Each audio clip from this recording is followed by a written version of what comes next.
If you or a loved one have acquired a brain injury, this can be a very tough time and a very difficult thing to go through. Acquired brain injury is brain damage that occurs after birth, either by non-traumatic or traumatic causes. These brain injuries can create impairments in areas like language and communication skills, mood-related disorders, academic and cognitive impairments, planning and organization skills, as well as physical and motor impairments. Motor impairment is the most common disability that a person that has gotten an acquired brain injury is left with. In order to understand what is going on in the brain of your loved one who has suffered through an acquired brain injury, we must know that the primary cause of these symptoms is upper motor neuron syndrome. But what is upper motor neuron syndrome?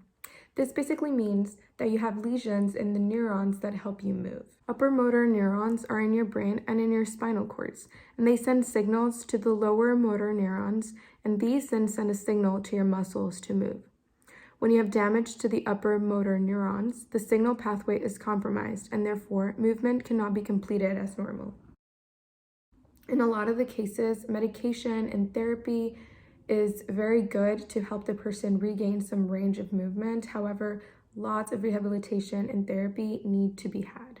There's a lot of patience that has to be done in the part of the family members as well as the person who is trying to regain their movement. They need to be very patient with themselves.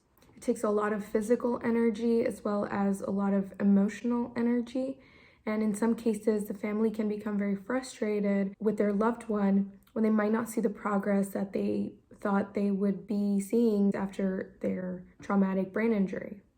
Let's always keep in mind that this person who has the acquired brain injury is going through a very difficult time. Their life has completely changed. They're now dependent on others to be independent and to do things for themselves that they usually did on their own. This is a huge adjustment that they have to make for their lives, and not being able to do things for yourself really strips you from your independence and going wherever you want. Now you have to ask for help, and that is a really hard thing to acknowledge. That's not to say that the people and the family that are around them are not going through a similar process of shock and grief.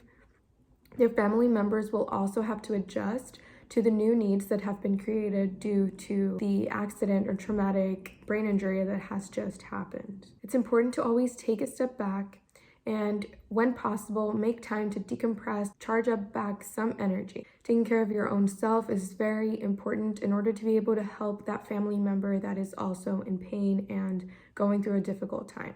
So how does ABA work for ABI? Well, applied behavior analysis is a therapy treatment focused on the person and in correcting or diminishing behaviors to help them with issues and to make them have a better quality of life. Through ABA, a person who has suffered acquired brain injury can relearn some motor skills that they had lost due to their ABI. They can also learn new skills to go about their daily activities since their motor skills have now changed. This form of therapy can also help with communication skills. It's a skill that can sometimes be affected by facial motor impairment. Additional to motor impairments or physical impairments, there can also be cognitive impairments, cognitive fatigue. This is one of the most common symptoms that the person who has acquired brain injury is left with for long term. When there's impairment at the cognitive level, information processing can be reduced and external stimuli can be quite aversive and overwhelming. Processing the external information of the world is not as easy because there is cognitive impairment, and this leads to cognitive fatigue. So the area of the brain that has been linked to maintaining our alertness is the same area that has been also linked to fatigue. This area is referred as the ARAS or ARAS, or ascending reticular activating system, and it connects the brainstem with the thalamus, hypothalamus, and cerebral cortex. So this area affects alertness and how much information the thalamus forwards to our conscious awareness. Cognitive fatigue can really reduce the activities that they do daily. They might be very tired to even get out of bed some days. It can lead to headaches. It's very difficult for these people to maintain attention or do long tasks for long periods of time. They also show feelings of irritability and feeling miserable.